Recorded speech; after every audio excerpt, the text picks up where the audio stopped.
अमित शाह की नाराजगी के चलते हटे शिवराज, संघ भी नहीं बचा पाया कुर्सी। मोहन सिंह यादव को लेकर क्या था संघ का प्लान? शिवराज को हटाने की जिद के चलते मोहन पर माना हाईकमान। मोहन सिंह यादव प्रदेश के मुख्यमंत्री बन गए हैं। उन्होंने सीएम पद की शपथ ले ली है, लेकिन ये सवाल उठ रहे हैं कि आखिर मोहन सिंह यादव का नाम अचानक सामने कैसे आ गया और शिवराज को क्यों किनारे कर दिया गया, जबकि मध्य प्रदेश में मिली बड़ी जीत का श्रेय कहीं न कहीं शिवराज सिंह चौहान को ही दिया जा रहा था। कम से कम मध्य प्रदेश में चुने हुए विधायक तो यही मान रहे थे कि जीत शिवराज के चेहरे पर मिली है, भले ही भाजपाई हाईकमान इन बातों से इत्तेफाक नहीं रख रहा था।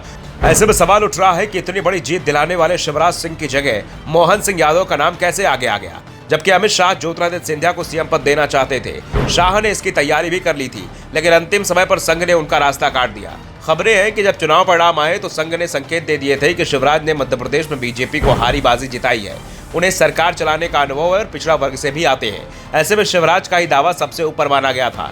संघ शिवराज के साथ था, बीजेपी के अधिकांश विधायक शिवराज के साथ थे, लेकिन फिर भी शिवराज सीएम नहीं बन पाए।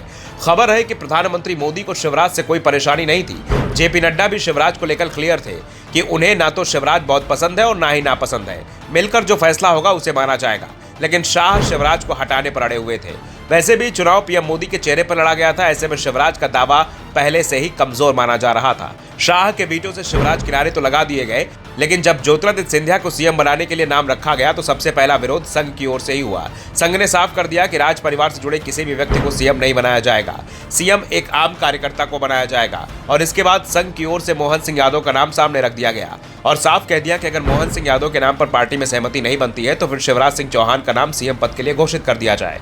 संघ की शर्त के चलते सिर्फ मध्य प्रदेश में ही सिंधिया के हाथ से सीएम की कुर्सी नहीं फिसली, बल्कि राजस्थान में भी वसुंधरा राजे सिंधिया और दिया कुमारी दोनों ही सीएम की कुर्सी से दूर हो गए।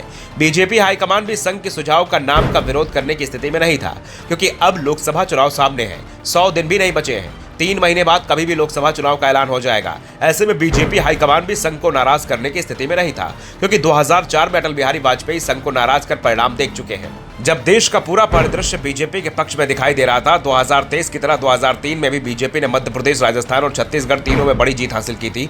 विपक्ष और खासतौर पर कांग्रेस बेहद मुश्किल परिस्थिति में थी, लेकिन वाजपेयी का संघ से टकराव उस समय चरम पर चल रहा था और 2004 में जब चुनाव हुए तो संघ ने बीजेपी की मदद करने से इंकार कर दिया।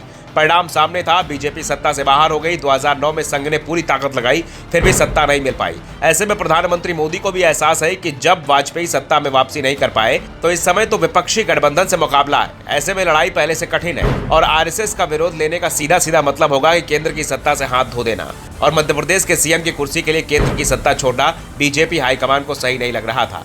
Bureau report, the Dhakad news.